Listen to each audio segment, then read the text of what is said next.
5-aprel Muzrabot tumanida Navbahor hududi Shamay va Guljamol fermer xo'jaligida bundan 12 kun oldin 12-aprel kuni Mabetko kompaniyasining Gerasidim 36% herbitsidini qamish g'umay ajriqqa qarshi qo'llaganmiz ushbu dalada.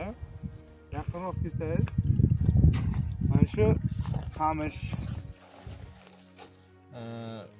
sepilganiga 13-kun ha bugun. 12 kun bo'ldi. Hozir 13-kun. Mana bo'g'im oralari ta'siri.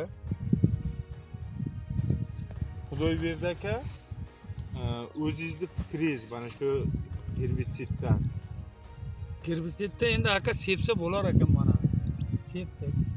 Aytgan me'yoringizdan qilib sepib, mana ta'sir narog'iga sepganmiz yo'q. Mana shu tarafiga sepganmiz, mana ta'sir mana farqayib o'ltirib boryapti.